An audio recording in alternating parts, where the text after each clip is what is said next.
અહીં એક નાની અને બોધદાયક વાર્તા છે। સાચો મિત્ર। એક સમયે એક જંગલમાં એક ઉંદર અને એક દેડકો રહેતા હતા। બંને વચ્ચે ગાઢ મિત્રતા હતી। એક દિવસ દેડકાને મજાક સૂઝી। તેણે એક દોરી લીધી અને તેનો એક છેડો પોતાના પગે બાંધ્યો અને બીજો છેડો ઉંદરના પગે બાંધ્યો। શરૂઆતમાં તો બંનેને મજા આવી, પણ પછી દેડકો કૂદતો કૂદતો તળાવના પાણીમાં જતો રહ્યો।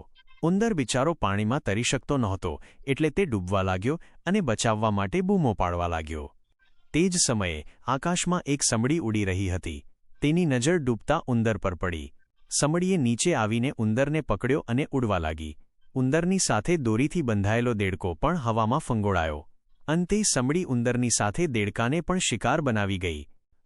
બોધ: બીજાનું ખરાબ ઈચ્છનારનું પોતાનું પણ ખરાબ જ થાય છે। તમને આ વાર્તા કેવી લાગી? જો તમારે આવી જ બીજી કોઈ વિષય પર, જેમ કે ચાતુર્ય કે પ્રાણીઓની વાર્તા